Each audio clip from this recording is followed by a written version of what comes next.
আপনাকে বিজেপির সুবিধা করা ওদের ওটা মন গড়া কথার কোনো মূল্য নাই। আজকের দিনে বাংলার মুসলিমরা আমার উপরে যে ভরসা দেখাচ্ছে, আস্থা দেখাচ্ছে, শুধু মুর্শিদাবাদে না, মালদাতে গেছি দুদিন আগে, সেখানেও দেখিয়েছে। গতকাল আমি পশ্চিম মেদিনীপুর গিয়েছিলাম, সেখানকার শুধু পুরুষ মানুষরা না, হুমায়ুন কবির এসছে, তাকে মহিলারা পর্যন্ত বেরিয়ে এসে দেখতে চাইছে, নমস্কার করছে, সালাম করছে। কেন? হুমায়ুন কবির বাবরি মসজিদটা কিন্তু পলিটিক্সের কোনো সম্পর্ক নাই। বাবরি মসজিদটা ইসলাম ধর্মাবলম্বী মানুষের বুকের ভিতরে একটা বিরাট যন্ত্রণা ছিল, ব্যথা ছিল। সেই ব্যথাটাকে আমি মলম লাগাবার চেষ্টা করেছি। তাই ভারতবর্ষের ৪২ কোটি মুসলমান বাবরি মসজিদ করার জন্য হুমায়ুন কবিরকে আজকে বীর সন্তান হিসাবে দেখছে। আর বাংলার ৪,২৬,০০,০০০ মুসলমানের মধ্যে ২,৮২,লক্ষ ভোটারের মধ্যে দেখে নেবেন আগামী দিনে ভোট দেওয়ার সময় এই হুমায়ুন কবিরকে দেখে। কারণ আমি আগেই বলেছি, যারা আছে তারা আমাকে বাধা দেওয়ার চেষ্টা করেছিল, বাবরি মসজিদটা ভিত্তি স্থাপন করতে দেব না। এমনকি রাজ্যপালের সঙ্গে কথা বলে আমাকে হোম অ্যারেস্ট করার চেষ্টা করেছিল। এমনকি কোর্টে মুসলিমদের দিয়েই কেস করে এটাকে ভিত্তি স্থাপন করা বন্ধ করেছিল। আগামী 11ই ফেব্রুয়ারি বুধবার থেকে সেই বাবরি মসজিদের কাজ শুরু হবে। আর আমি মুসলিমদের কাছে এটাই বলবো যে কাজ শুরু হচ্ছে, বাবরি মসজিদ হবে, কিন্তু যদি আপনারা আমাদেরকে একটু ক্ষমতা না দেন, তাহলে আপনাদের আগামী দিনে এই বাবরি মসজিদ আবার বাধাপ্রাপ্ত হবে। অর্থাৎ মুসলমান ভাইরা নিশ্চয়ই ৩৩ বছর আগে যে ক্ষত ৬ ডিসেম্বর ১৯৯২ হয়েছিল, তৎকালীন প্রধানমন্ত্রী নরসিংহ রাও, এই মমতা ব্যানার্জি তখন তার দপ্তরের একটা ক্রীড়া প্রতিমন্ত্রী ছিল, তারা কিন্তু বাঁচাতে পারতো, বাবরি মসজিদকে বাঁচায়নি। ৩% হিন্দু, উগ্র হিন্দু, তারা বাবরি মসজিদকে ভেঙেছিল। আজকে বাংলার ৪,২৬,০০,০০০-এর পার্সেন্টেজ কষলে ভারতবর্ষের ৪২ কোটি, আমরা অনেক পার্সেন্টেজ আছি। এখানে আমি বাবরি মসজিদ করছি বলে সুপ্রিম কোর্ট তো নিষেধ করেনি, সেখানে তো বাবরি ট্রাস্টিকে ৫ একর জায়গা দিয়েছে। আমি বাবরি মসজিদ করছি বলে ইউপির রাজু দাস, সে আমাকে সরাসরি আমার মাথা কাটার জন্য ২ কোটি টাকা প্রাইজ ঘোষণা করেছে। তাই আমি মুসলমানদের বলবো যে বারবার হিন্দু সমাজের লোকদের মুখ্যমন্ত্রীর জন্য ভোট দিয়েছেন, কখনো সিদ্ধার্থ শঙ্কর রায়দেরকে, কখনো বিধান রায়দেরকে, কখনো অজয় মুখার্জি, কখনো জ্যোতিবাবু, কখনো বুদ্ধবাবু, এখন ৩বার মমতা ব্যানার্জি। একবার বাংলার মানুষ তাদের নিজেদের প্রতিনিধিকে জনতা উন্নয়ন পার্টির চেয়ারম্যানের হাতে বেশি দিতে হবে না, ১০০টা সিট দিক। কিভাবে পুতুল নাচানো করে বাংলার মুখ্যমন্ত্রীকে নাচাতে হয় হুমায়ুন কবির বুঝে নেবে। কি করে এইসব ওসিরা মুসলমানদের দিয়ে কেস করা মিথ্যা মামলায়, তারপরে টাকা নিয়ে চার্জশিটে নাম বাদ দেওয়া, কোর্টে যান, উকিলদের কাছে যান, কত মুসলিম আছে, জেলে যান, কত মুসলিম আছে, এখানে থানায় যান। বলছে বিজেপি ক্ষমতায় এলে বাবর, জাহাঙ্গীর, আকবরের নাম মুছে ফেলা হবে, কি বলবেন? শুভেন্দুর ক্ষমতা থাকলে রুখে লেখ না, এখনো তো দিল্লিতে তারা আছে বসে। শুভেন্দুদের দলের রাজু দাসরা বলছে হুমায়ুন কবিরকে করতে দেব না। ওদের প্রাক্তন মুখ্যমন্ত্রী উমা ভারতী, মধ্যপ্রদেশের মুখ্যমন্ত্রী, তিনি আমাকে ডাইরেক্ট ফোনে হুমকি দিয়েছিলেন। আমি বললাম আ যাও না, মুর্শিদাবাদ में आओ, देख लेंगे भाई तुम कितना हिम्मत है।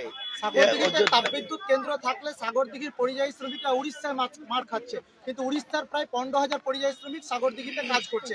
এই নিয়ে বিদ্যুৎ প্রতিমন্ত্রী আখরুজ্জামান কিছুই বলছেন না। ওই বলার মতো হিজড়ি তো একটা প্রতিমন্ত্রী হয়ে আছো, নাম আখরুজ্জামানের আগে হিজড়ি লিখে দিত। ওনার জন্য আমি এখানে এসেছি, দাদাকে আমি প্রণাম জানাচ্ছি। এবং দাদা আমন্ত্রণে এখানে আসা, দাদার আমন্ত্রণ মানেই দিদির আমন্ত্রণ, আর দিদির আমন্ত্রণ মানেই মমতা বন্দ্যোপাধ্যায়ের আমন্ত্রণ, তার জন্যই আজকে এখানে আসা। ২০২৬-এর বিধানসভা ভোট আপনারা সবাই জানেন, ভীষণ গুরুত্বপূর্ণ, তাৎপর্যপূর্ণ ভোট আমাদের।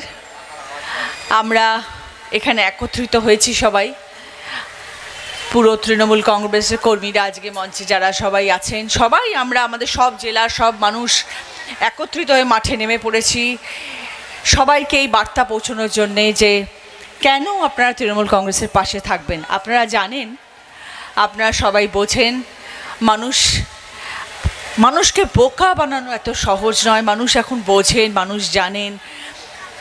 কারণ বিরোধী পক্ষরা যখন আসেন, তারা যখন কথা বলেন বা তারা যখন প্রচার করেন, তারা যখন মঞ্চে আসেন, অনেক রকম প্রলোভনযুক্ত কথা বলেন, অনেক রকমভাবে দিদিকে ছোট করে, অভিষেক বন্দ্যোপাধ্যায়কে ছোট করে, তার কর্মকাণ্ডকে ছোট করে অনেক কথা বলেন এবং তারা ভাবেন সবাইকে ছোট করে বোধহয় আমরা অনেক বেশি ভোট পেয়ে যাব, অনেক মানুষের কাছে ভালোবাসা পেয়ে যাব।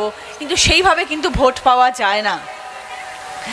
আজকে দেখুন, দিদি 2011-তে মুখ্যমন্ত্রী হয়েছেন, আজকে 15 বছর হয়ে গেল দিদি মুখ্যমন্ত্রী হয়েছেন এবং 2011 পর থেকে আপনারা জানেন যে দিদির প্রায় 100টি প্রকল্প এই মুহূর্তে রাজ্যে রয়েছে। সাংসারিক দায়ভারের জন্য এগোতে পারছে না, তাদের পাশে আজ দিদি রয়েছেন কন্যাশ্রী প্রকল্প নিয়ে। রূপশ্রী প্রকল্প আপনারা সবাই জানেন, রূপশ্রী প্রকল্পও আপনারা সবাই জানেন, যেখানে বৃদ্ধ বাবা মারা রয়েছেন, দায়ভার যোগ্যা বাবা মারা রয়েছেন, যেখানে তাদের মেয়েদেরকে বিবাহ দিতে চান, তার জন্যেও অর্থমূল্য ধার্য করে রেখেছেন মমতা বন্দ্যোপাধ্যায়, যে রূপশ্রী প্রকল্পের মাধ্যমে তারা তাদের ছেলে মেয়েদের বিয়ে দিতে পারবে। আজকে সব থেকে বড় কথা, যুবসাথী। সারা বাংলায় আলোড়ন সৃষ্টি করেছে যুবসাথী। 21 থেকে 40 বছরের ছেলেরা, মেয়েরা যারা এই মুহূর্তে কাজ করতে চান, অনেক কিছু কোর্স শিখতে চান, কিছু করতে চান জীবনে, হয়তো কিছু টাকা পেলে তাদের জন্য উপকার হয়, তাদের সেই 1,500 টাকা করে দেওয়া হচ্ছে এবং সেই 1,500 টাকা সে প্রতি মাসে পেয়ে যাবে। সেই টাকাটাও তাদের কাছে কতটা উপকার, কারণ সেই 1,500 টাকাটা সেই মাসেই যে খরচা করতে হবে সেটা কিন্তু নয়। সেই 1,500 টাকার যে সে 4 মাস ধরে জমায়, তাহলে তার জন্য সে 6,000 টাকা, সে একটা ছোট্ট কোর্স করতে পারবে, সে একটা ছোট জিনিস পড়াশোনা করার জন্য কিনতে পারবে। সেই জন্য আজকে আমাদের এই যুবসাথী। যতদিন দিদি থাকবেন, যতদিন তৃণমূল কংগ্রেস সরকার থাকবে, ততদিন মনে রাখবেন, দিদি কথা দিয়ে যে প্রকল্প রাখেন, দিদি সেই কথা রাখবেন। কোনো দিন পশ্চিমবাংলার মানুষকে ধোঁকা দিয়ে চলে যাবেন না। পশ্চিমবাংলার ব্যথা বেদনা, তাদের মনের কষ্ট সব দিদি বোঝেন। দিন রাত এক করে দিচ্ছেন যাতে পশ্চিমবাংলার মানুষের কাছে আর কি প্রকল্প আনলে মানুষ ভালো থাকবেন। কারণ দিদি জানেন যে এবার 2026-এ যখন দিদি আসবেন, এটা আপনাদেরকে আমি বলে রাখছি, দিদি আসছেন পশ্চিমবাংলায়, আবার মুখ্যমন্ত্রী হয়েছে 2026-এ, সেটা আমরা সবাই জানি। যেমন সুকুমারদা এক্ষুনি বললেন, শুধু দিনক্ষণের অপেক্ষা, ঘন্টা গুনছি আমরা এখন যে দিদি কবে শপথটা নেবেন। আমরা জানি দিদি আসছে। যেটা দিদি এখন চিন্তা করছেন যে 26-এ আসার পরে আমি আর বাংলার মানুষের জন্য কি কি প্রকল্প নিয়ে আসবো, যাতে পশ্চিমবাংলার মানুষ আবার অন্যরকমভাবে উপকৃত হন এবং তারা যাতে সুবিধাতে আনন্দেতে জীবন কাটাতে পারেন।